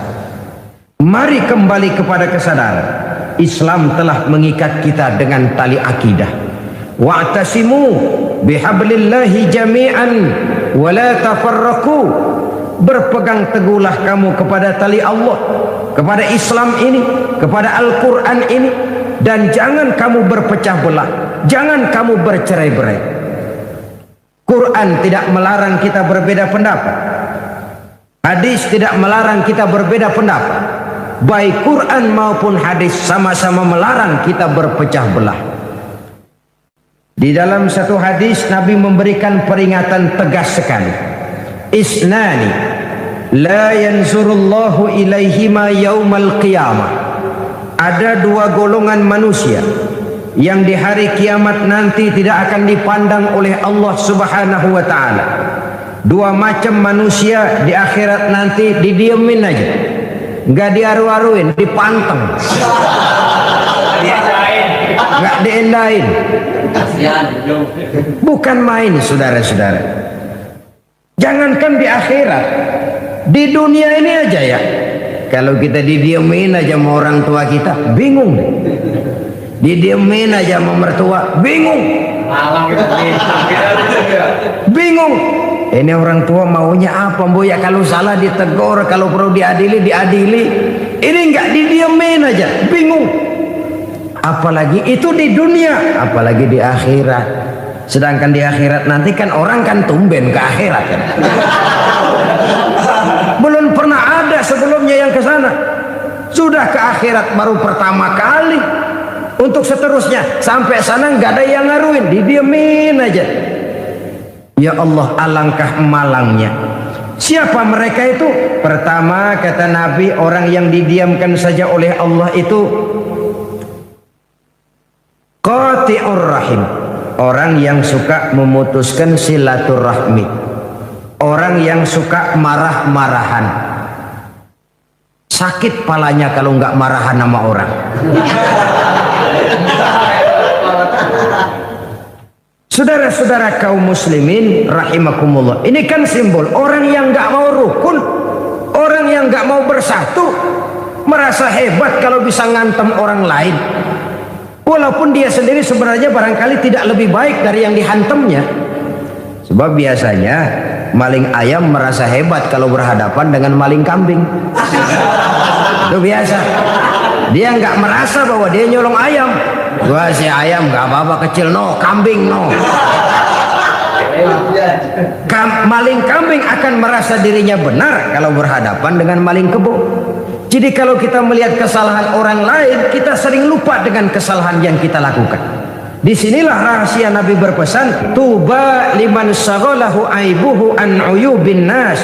Beruntunglah orang-orang yang kekurangan dirinya, aib dirinya menyebabkan dia cukup sibuk untuk tidak mengorek-ngorek aib dan kekurangan pada diri orang lain. Beruntung orang yang aib dirinya, kekurangan dirinya menyebabkan dia sibuk sampai tidak sempat mencari-cari kekurangan pada diri orang lain. Tapi celaka benar orang yang terlalu sibuk mencari dan mengorek aib dan kekurangan orang lain sampai dia lupa kepada aib dan kekurangan dirinya sendiri. Jadi manusia pertama yang nanti tidak akan diopeni oleh Allah, orang yang suka memutuskan silaturahmi. Kadang-kadang kalau sudah marah pakai grup-grupan, grup-grupan ngebon, ngundang ngajak orang lain, marahan yuk, marahan. Ini marahan pakai ngajak orang. Yang kedua, jarusu, tetangga yang jahat dengan tetangganya. Saudara, tidak ada kemenangan tanpa kekuatan. Tidak ada kekuatan tanpa kesatuan. Tidak ada kesatuan tanpa silaturahmi. Sebab itu konsep silaturahmi dalam Islam merupakan bagian pokok daripada ajaran agama Islam. Hanya dengan silaturahmi kita akan bersatu. Hanya dengan persatuan akan timbul kekuatan, dan hanya dengan kekuatan kita bisa meraih kemenangan. Tanpa kekuatan, kemenangan sebuah mimpi. Tanpa kesatuan, kekuatan tidak akan pernah lahir. Dan tanpa silaturahmi, kesatuan tidak akan pernah terwujud. Yang kedua, kerukunan antar umat beragama. Kita memaklumi bahwa kita bangsa Indonesia adalah satu bangsa yang sangat majemuk. Ribuan pulau, segala macam warna kulit, suku bangsa dan bahasa merupakan cerminan dari wajah Republik Indonesia ini. Pancasila sebagai dasar dan falsafah negara sesungguhnya dapat menjadi bumi yang subur bagi tumbuh dan berkembangnya setiap agama yang sah dan diakui di Republik Indonesia ini. Islam sesuai dengan namanya berarti damai, aman dan tentram. Sejarah menjelaskan kepada kita, belum pernah Islam ini dikembangkan dengan ujung pedang. Belum pernah Islam ini dikembangkan dengan kekuatan materi. Selamanya Islam berkembang dengan nilai-nilai moral dan al-akhlakul karimah. Kalaupun pernah terjadi perang dalam Islam, maka perang itu sendiri sesungguhnya bukan untuk memaksakan keyakinan, karena keyakinan sungguh tidak bisa dipaksakan. Perang yang timbul dalam Islam sesungguhnya tidak lebih daripada upaya untuk menjaga dan mempertahankan keyakinan dari hinaan, cemoohan, dan dari tekanan-tekanan yang muncul pada ketika itu.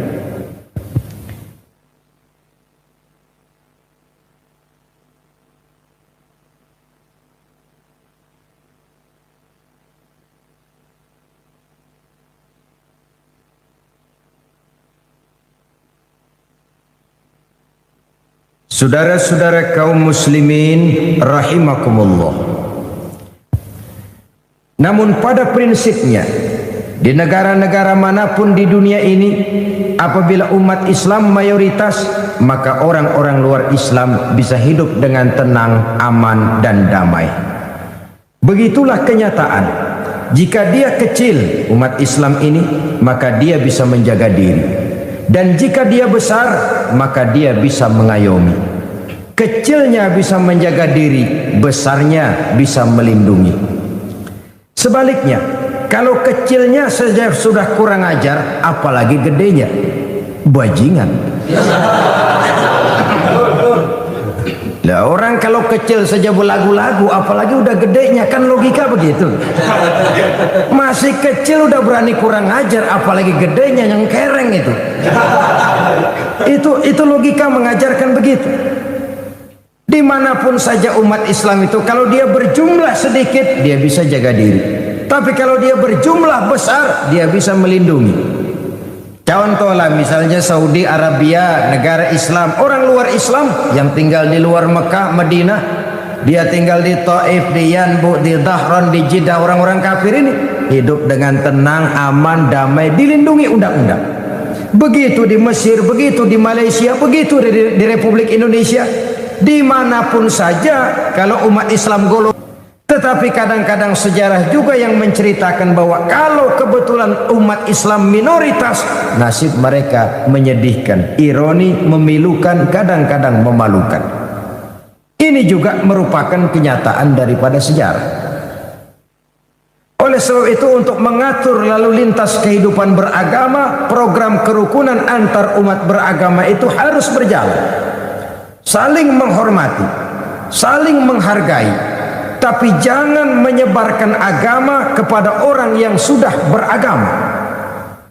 Sebab kalau sudah upaya menyebarkan agama kepada orang yang sudah beragama, maka akan timbullah singgungan-singgungan yang sungguh sangat tidak kita harapkan.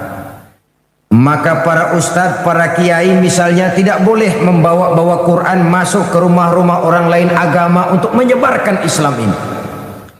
Sebaliknya orang lain dari agama lain juga tidak boleh masuk ke rumah-rumah orang Islam. Hormatilah orang yang sudah beragama, jangan penganut suatu agama dijadikan sasaran bagi pengembangan agama lainnya. Bahwa setiap kita berkeyakinan semua orang di luar kita adalah tidak benar, wajar. Bahwa kita berpendapat bahwa semua orang di luar kita adalah kafir, pantas.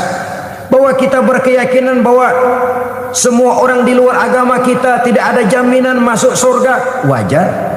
Tapi keyakinan itu harus ditujukan ke dalam, jangan keluar. Kalau sudah keluar, Muslim berkeyakinan seperti itu, orang lain dari agama lain berkeyakinan seperti itu, akan terjadilah benturan-benturan, di mana kita menyebarkan agama kepada orang yang sudah beragama. Akan timbullah hal-hal yang tidak kita harapkan. Maka toleransi, menjaga kerukunan antar umat beragama ini pun harus ada batas-batasnya. Maka yang diprogramkan betul kerukunan antar umat beragama, bukan kerukunan agama. Agama jelas berbeda, tidak bisa dirukun-rukunkan. Umatnya silahkan. Artinya hal-hal yang menyangkut bidang muamalah, bidang sosial, mari kerjasama. Bangun jalan umum, mari sama-sama. Jaga keamanan bersama, mari sama-sama. Tapi kalau sudah menyangkut akidah, keyakinan, ubudiyah, kembali kepada prinsip yang diajarkan oleh agama masing-masing. Bukankah satu saat Quraisy saking putus asanya pernah mengajak damai kepada Rasulullah Shallallahu Alaihi Wasallam? Sudahlah Muhammad, ini marah-marahan capek juga rasanya nih. Kita baik-baikan aja yuk. Maksudnya bagaimana? Oke deh, sekarang kami menyembah Tuhan kamu, Allah. Besok tapinya gantian, kamu ikut menyembah Tuhan saya, Tuhan kami. Lata, Uzza, Manat, Hubal, itu berhala-berhala di sekeliling Ka'bah. Join, kerjasama, toleransi. Toleransi model ini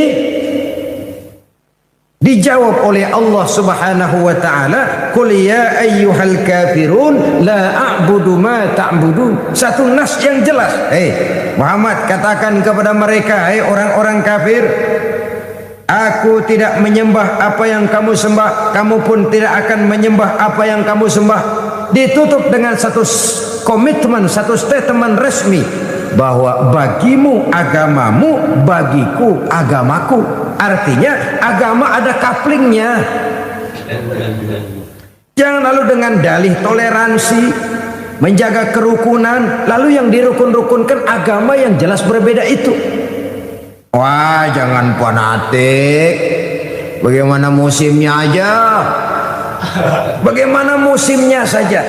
Lalu semua agama dicampur adukkan. Saudara-saudara kaum muslimin rahimakumullah, kalau soal menghormati orang yang berbeda agama, Islam paling hebat. Begini, orang kafir itu kan ada dua macam. Ada yang disebut kafir zimmi, ada yang dinamakan kafir harbi. Nah, kafir harbi ini semua orang di luar Islam yang kurang ajar kepada umat Islam.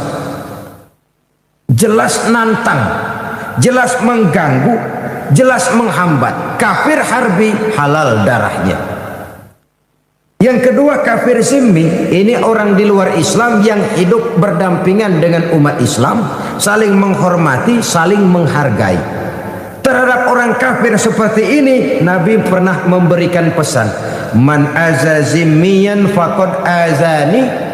Siapa yang coba menyakiti orang zimmi, orang kafir yang mau hidup damai dengan umat Islam, itu sama saja dengan menyakiti aku, kata Nabi. Dan siapa yang menjadi menyakiti aku, akulah lawannya di hari kiamat nanti. Artinya hormati. Pernah juga Rasul sedang duduk dengan para sahabat, ada sekelompok orang berangkat mengantar mengusung jenazah, hendak mengubur jenazah. Serta merta Nabi berdiri memberikan penghormatan kepada jenazah yang lewat itu. Setelah jenazah lewat, para sahabat bertanya, "Ya Rasulullah, iya, yang lewat tadi itu jenazah orang Yahudi, kenapa kita berdiri menghormatinya?" Jenazah Yahudi. Yahudi ya Rasul. Orang bukan sih?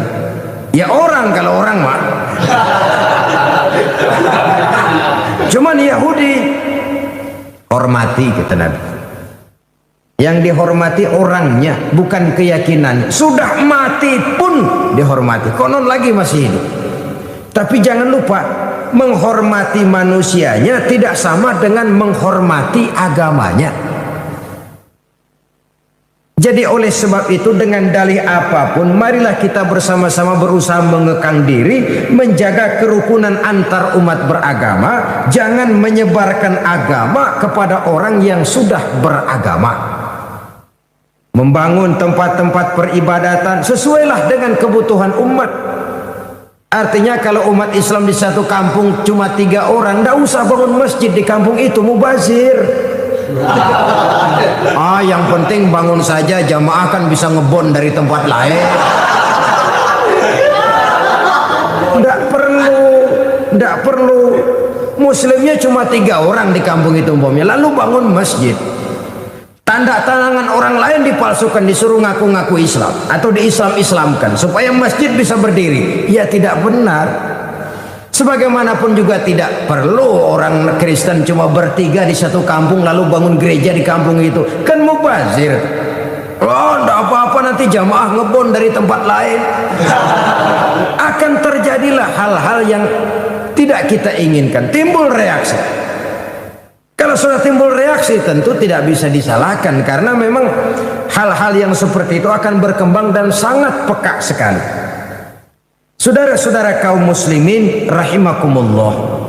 Oleh sebab itu, kalau bicara soal toleransi, bicara soal damai, bicara soal kerukunan antar umat beragama, Muslim bukan teroris. Muslim bukan umat yang sadis. Muslim bukan umat yang suka cari gara-gara. Muslim sesuai dengan namanya adalah umat yang harus menebarkan rahmah kepada seluruh penjuru alam, kepada lingkungan di mana dia hidup. Tapi Muslim walaupun bukan orang yang suka mencari-cari musuh, bukan orang yang suka lari kalau ketemu musuh. Musuh jangan dicari, ketemu jangan lari. Ini prinsip. Keyakinan tidak bisa dipaksakan, tapi keyakinan juga jangan diganggu-gugat. Untuk sesuatu yang bernama keyakinan ini, orang akan memandang enteng segala resiko. Kalau ia disinggung orang, jangankan cuma sekedar harta, waktu, tenaga, pikiran, bahkan nyawa satu-satunya yang paling berharga itu pun menjadi murah kalau untuk satu keyakinan. Dan ini bukan cuma milik Muslim, milik keyakinan setiap penganut suatu agama. Rela mati, rela korban nyawa, jiwa untuk kepentingan agamanya. Sehingga kalau terjadi singgungan-singgungan, maka akan timbul keresahan sosial yang dampaknya akan sangat berbahaya.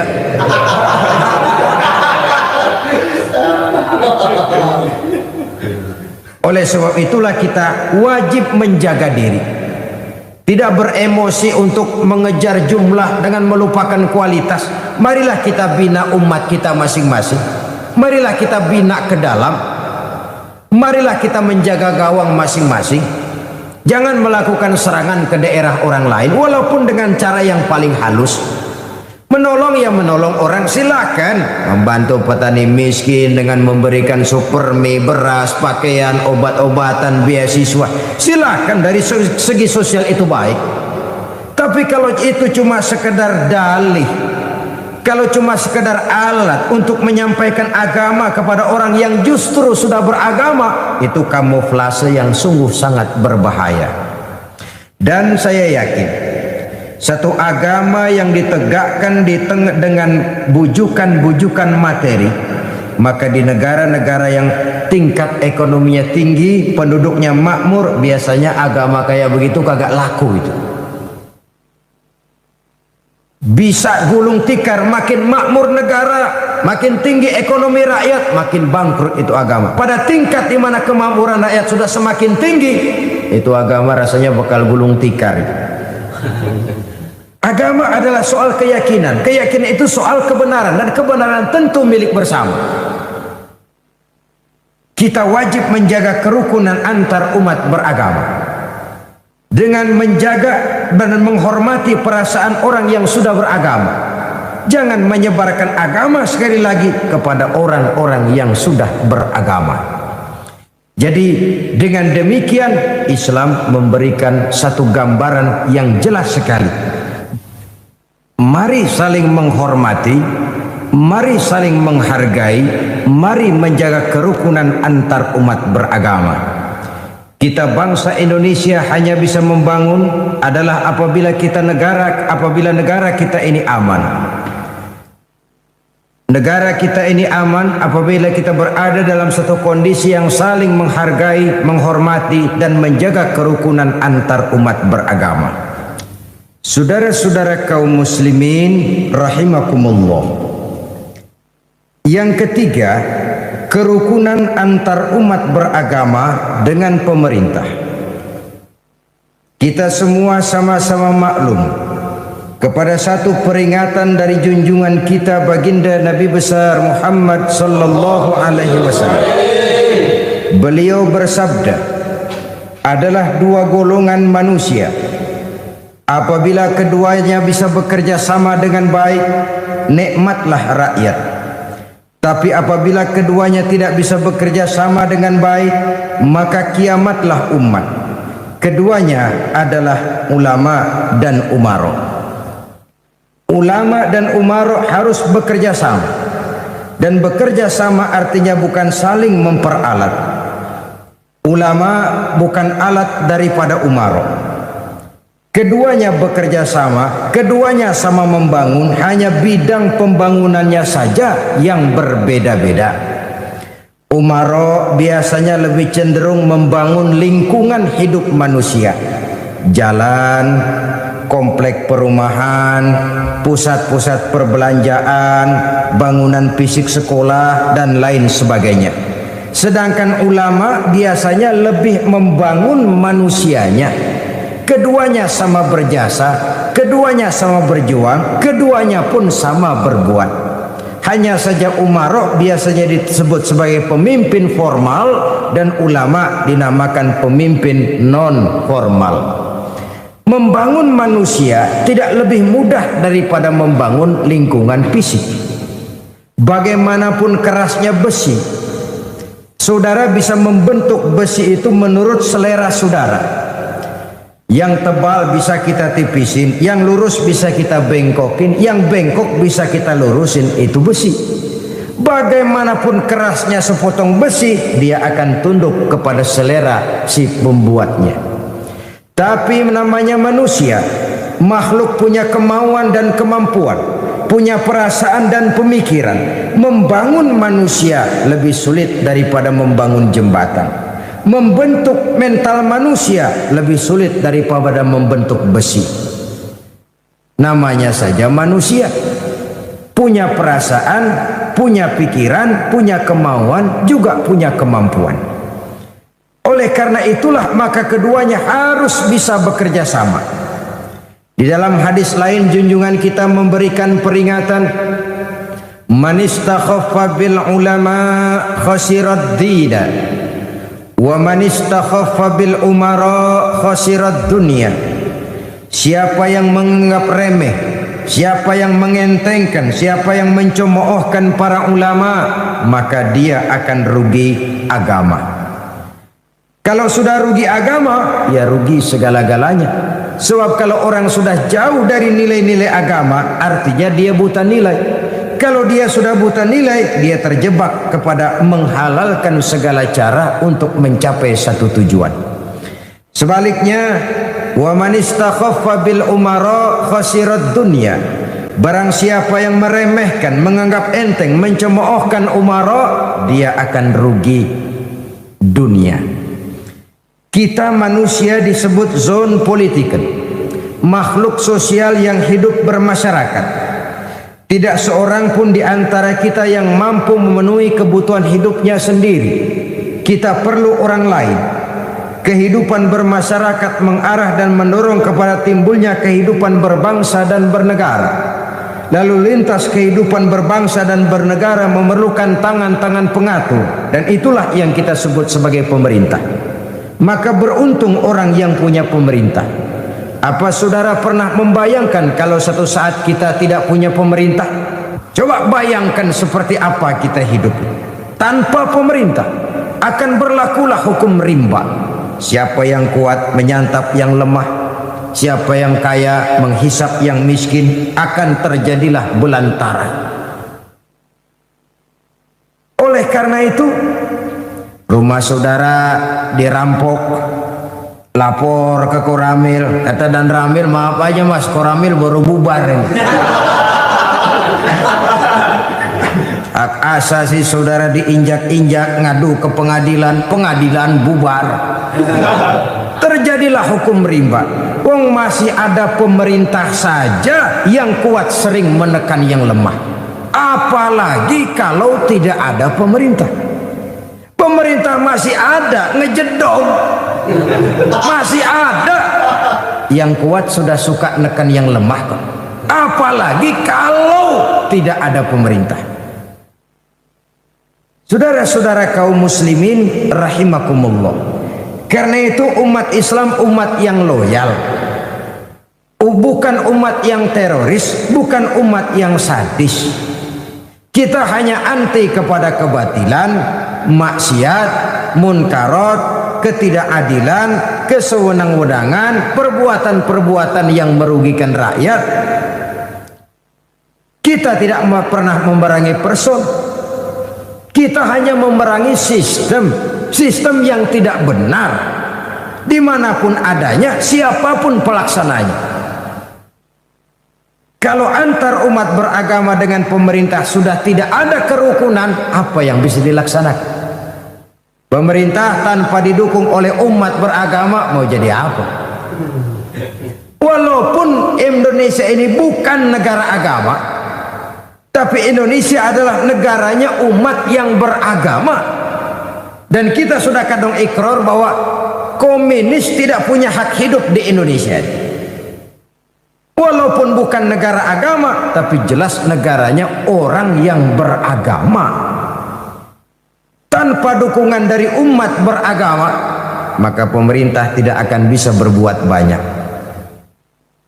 Oleh karena itulah kita merasa bahwa yang dinamakan nilai-nilai keadilan, kalau kita punya anak 3, bukan berarti semuanya 100. Itu yang dinamakan adil, belum tentu.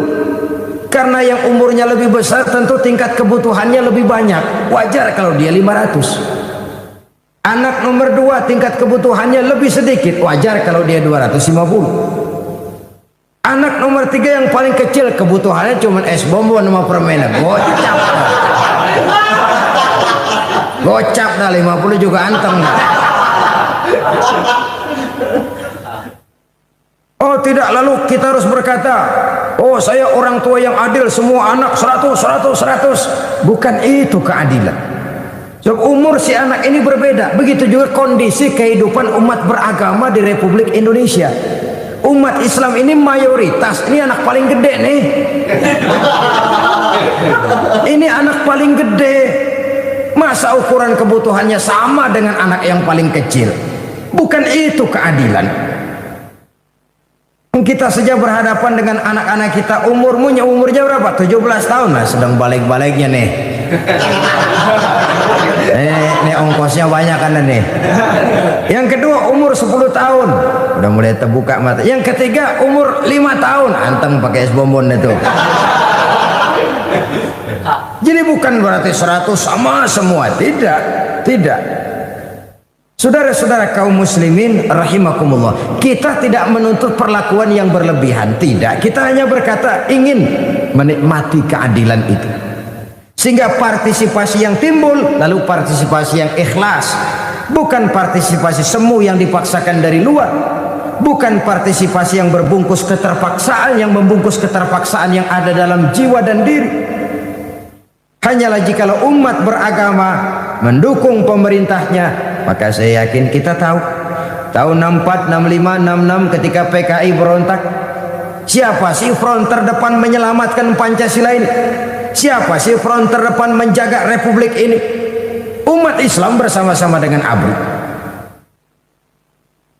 Siapa sih yang menuntut pertama kali agar PKI dan komunis itu dibubarkan? Umat Islam dengan para mahasiswanya. Pada saat negara ini dalam bahaya, pada saat Pancasila ini dalam bahaya, berulang kali umat Islam memperlihatkan loyalitasnya. Ya kepada republik ini, ya kepada Pancasila ini. Satu loyalitas yang tidak perlu diragukan.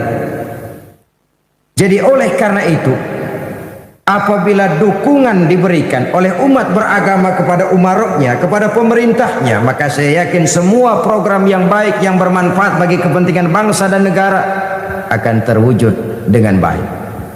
Dan partisipasi itu akan tumbuh apabila umarok memperlakukan umat ini dengan adil.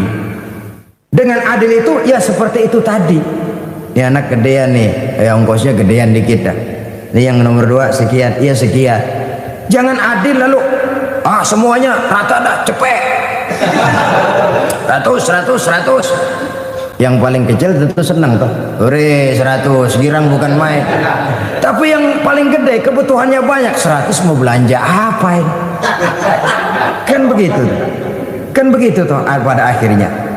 Oleh karena itu mudah-mudahan apabila umara pemerintah memperhatikan aspirasi umat beragama, insya Allah akan timbul partisipasi aktif untuk mendukung pemerintah, sehingga akan terwujudlah kerukunan yang kita harapkan antar umat seagama, antar umat beragama, dan antar umat beragama dengan pemerintah. Inilah saja yang kita bicarakan pada pertemuan kita kali ini. Terima kasih banyak atas segala perhatian. Mohon maaf atas segala kekurangan. Usikum wa nafsi bitaqwallah. Wassalamualaikum warahmatullahi wabarakatuh.